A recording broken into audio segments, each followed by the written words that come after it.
resume, or I'm sorry, an A plus essay with me. Resume is another course I'm doing. And today we are going to look at our entire essay and determine if we did everything properly. We are going to look at the rubric our teacher gave us along with the task.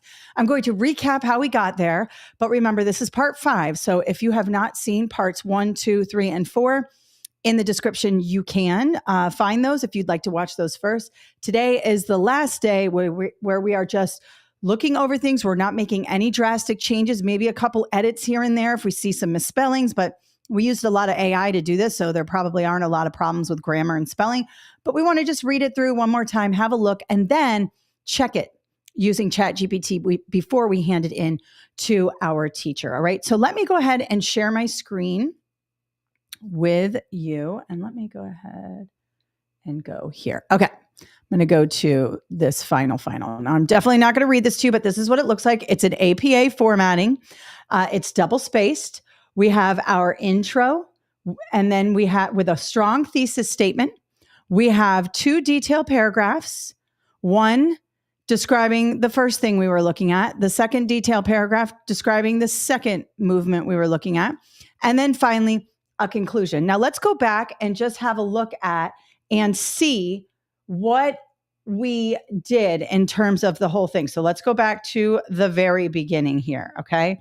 And I should have erased this before our live session today, but I'll just go ahead and erase it now. So we got this task from our teacher, and she basically wanted us to write an essay. And you can see she wants a persuasive essay, whether we agree that social movements are the most effective means of achieving lasting social change. So do we agree with that? They are the most effective means. And we started off sort of, yeah, we did sort of agree with that. But then the more research we did, we realized we sort of don't agree with that. We actually went to the fact that no, they are one piece of achieving societal change, but other things have to happen. They're not the most effective. Okay.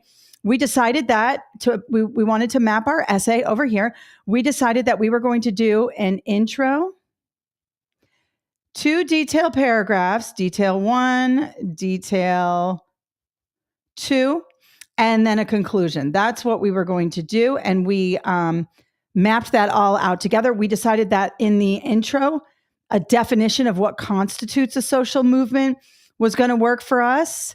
And then we also said taking a clear stance. So it was the definition plus the thesis statement. In our intro, detail 1, we decided to go and do something different than the examples our teacher gave us. She told us to select 2 historical movements. We selected the French Revolution and the Occupy Wall Street movement. I'm abbreviating this because I don't want to redo all this. It's already in another video that you can check out, video 1. And then in those detailed paragraphs, we are going to analyze the successes and limitations of each movement. We did the same thing in each paragraph, and we used our primary and secondary resources or sources, citations. We did 1 primary in each detailed paragraph. We did 1 secondary in each detailed paragraph, and we used them to discuss the successes and the limitations. So we checked all of those boxes, and when we, actually took it from our notes into a more suitable structure, you can see here we have the intro paragraph, definition, thesis.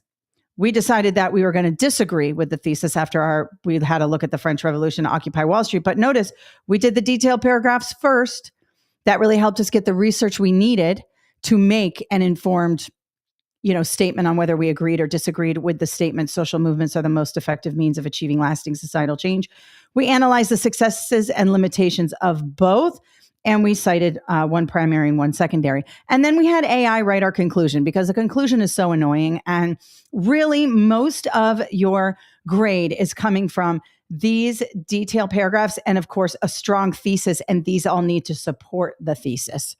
But we did all that with the help of AI. And when we went through, we finally got to a body paragraph we really liked. If we go back into our AI chat, you can see that we had all this conversation with AI, and we kind of asked it for different sources. We found some sources. It gave us some sources we sort of liked, but then there were a couple we didn't like. And we kept this chat going, this social movement chat, because what we did was we sort of trained Chat GPT, as we talked to it more and more, it began to really understand what we were trying to do. And notice then we had a revised body paragraph. And I believe we revised it one more time. And we did. So we revised our paragraphs 2-3 times using AI, but we didn't just grab the first one. Remember, that's not the way we should be using AI. You shouldn't just ask a question, then copy and paste it into your assignment, right? We need to look and see what AI gives us, analyze it, and say, I like this, but I don't like that. Can you change this up? Can you change that up? We for sure did that. After our details, we decided to write our thesis, which was while social movements can raise awareness and inspire action, they are not the most effective means.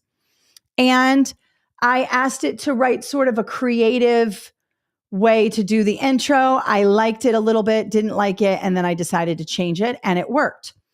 And then I got some new sources, fixed up my paragraphs, and we had a nice final essay here. All right. And this is what we got. Now, my teacher gave me a rubric to check. Rubrics are amazing because they tell you exactly what the expectation is from your teacher. So let's go ahead and have a look. In fact, let me pull up the rubric here. There it is. I pulled the rubric. You have it in the handouts. Remember, the handouts are provided to you in the link. You go and put your email in. I'll show you how to do that at the end, but you can get all of the handouts for this session. And you can see this is the rubric, and it's fairly intense, right? And where do most of us want to be? Most of us want to be here at 4. I would say 3 to 4 is good. If you got a 3, you can certainly fix it up, but 3 to 4 is awesome. You want to stay out of the 2 and the 1s, okay? So you might want to read this, and I would briefly read it. Now, if I were your teacher, and I'm actually teaching teachers how to do this, I would have a part of the rubric that has AI integration. I would want to see your AI chat. I would tell you to either screenshot it, download it, whatever, and include it with your paper so that I could see how you revised using AI. If you have one question and one answer and that's your essay, I'm not going to give you a very good grade. But if you went back and forth like we did in lessons or day 2, 3, and 4, remember, we really went in there and worked with Chat GPT to get us to where we were. That would be a good grade on AI integration because I had this whole conversation with Chat GPT over a couple of days. And we kept revising, kept asking for better sources, asked for better examples. And that's how I would like my students to use AI. So I would actually have this here as well. And so now what I'm going to do is, based on my final essay and this rubric that my teacher gave me, I'm going to put both of these into ChatGPT and ask ChatGPT, how did I do? Can you grade my paper against this rubric? Now, let me just be clear. We obviously had ChatGPT help us. It's certainly helpful to put this rubric in beforehand for ChatGPT as well. But you can also do it at the end or during or whenever. You can always keep checking against this rubric. And we always want to kind of turn it into ChatGPT first before we give it to our teacher, right? Because that way our teacher gets the polished version. And trust me, your teacher will be very happy you did this because it reduces the work on your teacher. All right. So what I did was I went to ChatGPT. Let me go there. And I said, can you check my final essay against this rubric? I will add the AI integration at the end, so you can ignore that part of the rubric. I'm going to add the download or the screenshots later for my teacher. And I know that I did a really good job on the AI integration because I talked to ChatGPT a bunch. And then what I did was, you can always, with this little plus sign here, you can upload from your computer or from Google Drive or anything like that. And I added the rubric, PDF, and the final essay. And I said, can you give me a score? Let me know where I'm low or where I can do better. And of course, because we worked on this for so long, it gave me all exemplaries, which is fantastic. Now, let's say it gave me a 2 in some area. I would say, hey, for the thesis statement, I got a 2. How can I make that better? Can you help me fix that up? And it will help you fix it up. But notice I love this because it's actually really good feedback. It tells you your essay flows smoothly. Each paragraph builds logically on the last, why it fits. There's a clear progression of ideas. It tells me what I did right. Sometimes just getting 100 is not the best. You want to know what you did right so you can duplicate it and do it again. And it looks like we did a really, really good job here. Okay. And it gave me a final score and I got a 20. Awesome. Now, you may not have. You may got a 3 here or a 2 there. And then ask ChatGPT to help you rewrite it, and it will. And then what I'm going to do is if I was one of you guys and I was a student and my teacher had that rubric, let's go back here, AI integration, I would probably screenshot or share. Can I share this chat? Let's see. Yeah, you can create a link and share the chat if you want. Or can I no, you can't download it. I wish you could download, but I might screenshot it and put it in a PDF. Probably the link sharing is going to be the easiest thing because your teacher can click on the link, and a lot of you are turning things in digitally anyways. So it works great. But this is the end, and we got an exemplary. Let's go back to our paper here. Oh, let's go. Oh yeah, it's right here. All right. And you can see this is the APA one. We do have an MLA one that you can download. And this is everything here. And I would turn this into my teacher and hopefully get an amazing grade. And you can see that everything looks great. So let me go ahead and stop sharing here. So that is how we did our essay. So let's go through the steps really quickly. First, we obviously got the essay assignment from our teacher, right? And it's a big, long essay prompt with all this stuff. And you're like, oh my God, I don't know what to do. I'm just going to throw it into AI and copy and paste. Okay, you could do that. Your teacher's probably going to be on to you. So what did we do? We took the task. We worked backwards from the task. We said, what does our teacher want us to do? Before we cracked a book, before we went online, before we did anything, we structured out our essay and we decided on 4 paragraphs, intro and conclusions. They're always there. It's the 2 details paragraphs. How are we going to break those up? She asked us to choose 2 social movements. Perfect. Paragraph 1 is social movement 1. Paragraph 2 is social movement 2. I went through, I made sure I had specific examples. I made sure I had citations. ChatGPT helped me. I wasn't in love with the first round of paragraphs it gave me. I asked it to revise. I even asked it for better sources because the citations it gave me weren't great. They were books. I wanted online journal articles, which it did. I asked it to implement that back in to our paragraphs and revise it. It did. We came up with an intro with a definition of what a social movement was. And then because we had done all this research, we had a position which is no, that social movements are not the most effective.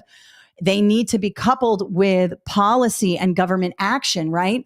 A protest is great, but until there's a follow-up with some action, it's probably not going to change a lot. We learned that by going through the French Revolution and going through the Occupy Wall Street, right? So we did all that, put it all in there.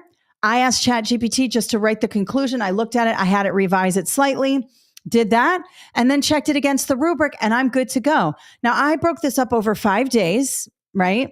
It would not take you 5 days. It would probably take you 30 to 45 minutes in an afternoon.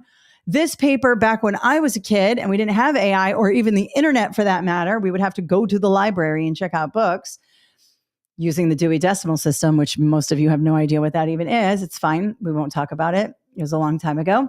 And this would have taken me probably a day or 2, like full on. Now, with the tools of ChatGPT and other tools, it reduced the amount of time and helped us write a better essay. That's how we want to use AI when we're writing in our classes. We're not using it to just skirt around things and just make it easy and just turn something in. We want it to make us better writers and complete these tasks quickly, efficiently, but also at a very high level. And go back into those videos and see how I used AI, how I asked it to revise it. We had a full-on conversation that spanned, a couple of days. Okay. Let's not take the easy way out and just give AI the input, which is the task, and then copy and paste that into our paper. Eventually that will be deemed as, and it probably already is, you'll get an F for poor AI integration once your teachers are trained on how to do this. This AI and ChatGPT and all the other tools out there that are even bigger than ChatGPT can make you such a marketable person for colleges and for jobs. And if you learn how to use AI effectively now, to enhance your skills, to make you the best one out there, and not just to kind of, do something halfway and turn it in or whatever. But if you really use these tools to get better, you are going to rise to the top. You're going to get into colleges. You are going to get better jobs. You're going to make more money in the long run. These are things that you should be thinking of. Not all the time, every day, but as we build our skills, we're becoming, marketable in our fields and things like that. So just keep that in mind. All right. Again, you can get all of the handouts to our 5-day lesson in the link in the description. It's at KMJ Learning. Let me show you where to get that now. So KMJ Learning is our website. Right now we have a live SAT course that is amazing. It's a paid course, but I go through all of the SAT. I give you a whole Desmos calculator training, the whole thing. It's awesome. But if you go under here to free prep and you input your email and your first name, you will be taken to an area where you can download all of our previous live sessions, which includes a bunch of SAT live sessions and the 5-day Write an A+ essay with me that we did these last 5 days. So you can get all of those handouts there. Of course, we have an amazing YouTube channel as well. Let me go ahead and find that for you, and we'll share that tab here. Hang on one second. There we go. Show my channel. All right, let's share this tab. So you can see that here's my YouTube channel. We don't have very many subscribers. This is a new channel. I have old channels that have more. This is a new YouTube channel specifically for SAT, ACT, college prep, GED, whatever we can help you with, and let us know in the comments if you need help with more. Another place where you can find me is on TikTok. I do micro learning there. I want to go live on TikTok, but I need 1,000 followers. So if you can follow me there, that would be awesome. And we post every day there, different math practice, SAT, writing, anything you can think of that will help you with your college prep. Okay. All right, everybody. Well, thank you for being part of this 5-day lesson with me. Let me know in the comments if you have any more questions. I looked through this, this series that I did. I'm probably going to re-record it in like a month or so. I found some areas where I'd like to fix it up. Just like, you look at your writing and you're a student and you want to make things better. When I go back and look at my videos and stuff, I always have new ideas and things like that. So I'll probably do this series again, maybe with a different topic, with a different form. And let me know in the comments if you have any questions, or if you have a teacher who asked you to do something, maybe you don't understand what they meant and you want me to clarify something like that, or whatever questions you have about these topics. I'm happy to help. All right. All right, everybody, have a wonderful day. And